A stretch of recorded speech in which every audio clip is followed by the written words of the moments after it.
Bonjour, je suis Thierry Métrose, responsable du style de DS Automobile, de la marque DS Automobile.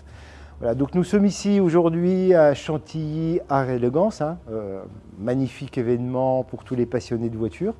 Et on est très content d'être présent notamment avec ce prototype de SM Tribute, qui est vraiment un hommage à la SM de 1970.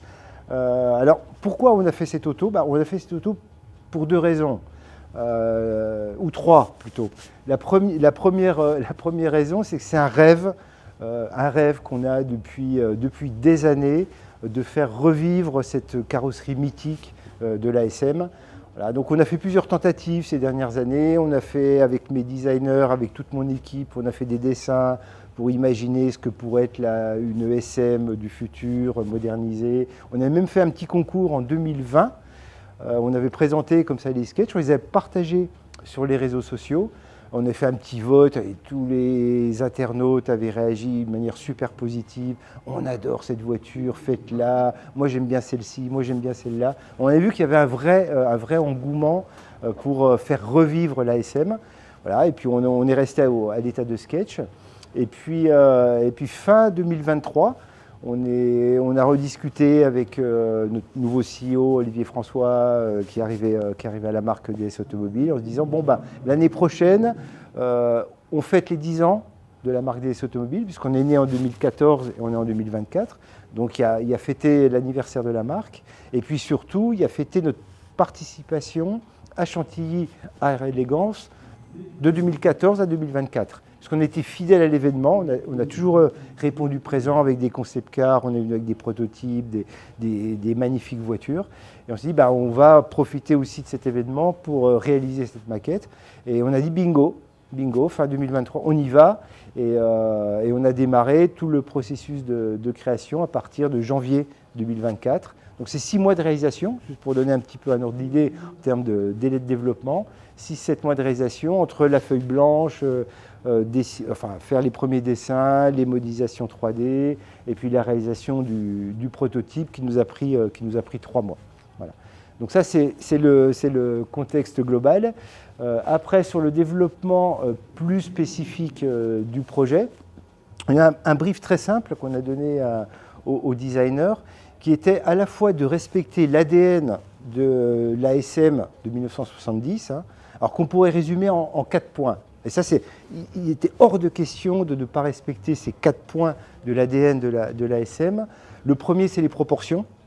L'ASM est une voiture absolument fabuleuse, donc avec un grand capot, une silhouette évidemment très basse, très profilée, très élégante. À son époque, c'était un peu comme un Concorde sur 4 roues. La silhouette avant, très caractéristique en pointe. Donc c'est d'abord les proportions.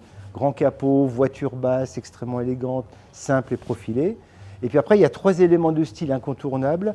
Le premier, c'est la verrine, en partie avant. Donc cette grande pièce de verre qui vient abriter les projecteurs. Et à l'époque, on avait la plaque de police qui était abritée au centre. Sur SM Tribute, c'est évidemment la mise en valeur du logo de la marque. Donc ça, c'était un incontournable. Le deuxième incontournable, ça se passe à l'arrière, qui était en fait d'avoir un carénage sur les roues arrière. On ne pouvait pas imaginer réinterpréter l'ASM sans ce carénage des roues arrière. Donc on a respecté cet élément d'ADN en lui ajoutant quelque chose de très avant-gardiste et très contemporain. C'est cette petite fenêtre au milieu du carénage qui laisse apparaître la roue. Donc il y a quelque chose d'assez magique de voir apparaître comme ça la roue derrière le carénage. Ça allège également la silhouette, ça allège l'aile arrière parce qu'on vient en fait la travailler en volume. Et puis c'était également l'opportunité d'avoir cette signature lumineuse très dynamique qui amène le côté extrêmement avant-gardiste. Ça c'est le deuxième point. Et troisième point très caractéristique du style de l'ASM qui était cette lunette un peu bulle qui redescend sur le côté de la carrosserie, qui est vraiment unique et qui signe l'arrière de l'ASM et qu'on a forcément respecté et mis en valeur sur ce prototype. Donc ça, c'est les 3 points importants, avec une volonté sur cette voiture, c'est ça qui est assez intéressant, c'est que ce n'est pas du rétro-design comme peuvent faire beaucoup de constructeurs, c'est vraiment imaginer ce que serait devenue l'ASM si elle avait continué à exister. S'il y avait eu une génération 2, une génération 3, 4, 5, et ça c'est quelque part la 6e ou 7e génération de l'ASM si elle avait continué sa vie au travers des décennies. Donc en intégrant évidemment les évolutions des tendances, les évolutions de style, l'évolution de la technologie, et puis de proposer avec cette auto une auto qui soit résolument avant-gardiste, comme l'était l'ASM à son époque. L'ASM à son époque, c'était une des voitures les plus avant-gardistes du début des années 70. Et ce qu'on voulait, c'est retrouver sur ce prototype cette même vision tournée vers le futur. Donc il y a à la fois respecter l'ADN de l'ASM, qu'on reconnaisse une ASM, mais en même temps qu'elle soit résolument visionnaire et futuriste. Alors, juste, je vais vous donner quelque chose qui vont, je pense, vous intéresser. C'est que sur ce prototype, on retrouve des éléments de style qui arriveront très prochainement sur les futurs modèles de la marque. Quand je dis très prochainement, c'est avant la fin de l'année. Vous m'aurez compris. Ce n'est pas en année, on raisonne en semaines ou en quelques mois. Voilà. Alors je peux vous donner encore un petit élément. Après, il y a d'autres éléments, je ne vous donnerai pas tous. Le biton qu'on a vu sur l'avant du capot, hein, donc le centre du capot noir avec le ton-caisse de chaque côté sur les ailes, ça c'est quelque chose qui va arriver là, très vite, avant la fin de l'année, mais sur un véhicule qu'on va proposer dans notre gamme, qui sera industrialisé, que les clients pourront acheter. Voilà. Et il y a d'autres éléments, mais on en reparlera dans quelques mois. Voilà. Puis je voudrais peut-être terminer avec un élément important aussi, qui est le traité couleur-matière de l'extérieur. Donc on a le biton. Alors ça ne vous aura pas échappé. Alors, je ne sais pas si ça sera à l'image, mais on n'est pas sur un noir. En fait, c'est un noir coloré, donc, ou un bleu extrêmement profond. Donc au soleil, le noir devient bleu. Donc c'est quelque chose d'assez magique. Hein. Donc c'est un faux noir. Voilà, c'est un noir bleuté. Et puis la grosse innovation vient sur la manière dont on a réalisé cette teinte dorée, hein, qui est en fait un procédé c'est un peu unique au monde. On est les premiers à faire ça sur un concept car, qui en fait, c'est pas une peinture réalisée au pistolet, c'est une patine qui est réalisée à la main. Donc c'était réalisé en interne par notre peintre, Kenny, c'est au passage. Il a travaillé en fait avec des petits tampons à maquiller. Il a sa petite boîte, c'est comme une petite boîte de cirage où il a sa mixture secrète, il ne veut pas en dévoiler les composants. Et donc il a appliqué comme ça cette patine sur l'ensemble de la carrosserie.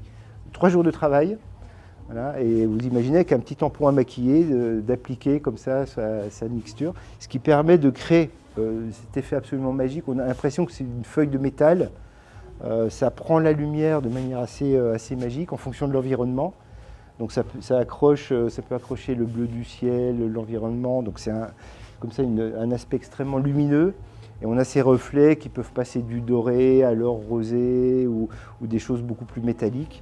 Et on est très fiers d'avoir réussi à réaliser ça dans un temps record, parce qu'on a réalisé l'ensemble de la maquette en quelques mois, et avec ce traité de carrosserie qui est absolument unique et révolutionnaire, et puis assez bluffant dès qu'on le met à la lumière. Si j'avais à définir, et cette voiture est assez représentative en fait, hein, de l'ADN de style de DS, c'est d'arriver à trouver le bon équilibre entre l'élégance, le raffinement, c'est vraiment des choses qu'on recherche en permanence, sans sacrifier le caractère. Donc c'est d'arriver à générer des véhicules qui ont une forte personnalité, qui ont du charisme en fait, sans complexité, donc de retrouver des choses qui soient extrêmement simples, des formes extrêmement fluides, très élégantes, très raffinées, tout en ayant beaucoup de caractère. Et puis notre ADN, alors ça je parle plutôt de l'extérieur, il est encore plus visible sur l'intérieur, hein, qui est en fait de mettre en avant les savoir-faire français.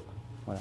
Donc il y a tout ce travail qu'on va retrouver sur nos intérieurs, de raffinement, travail sur les matériaux, la qualité de nos confections. Donc on a notamment les confections des sièges en cuir bracelet, qui est vraiment quelque chose d'emblématique dans la marque. On a même développé notre point de couture spécifique, le point perle, quelque chose d'absolument fabuleux. On a le guillochage des parties métalliques, où là on s'inspire de la joaillerie de luxe et des montres de luxe avec ce métal ciselé.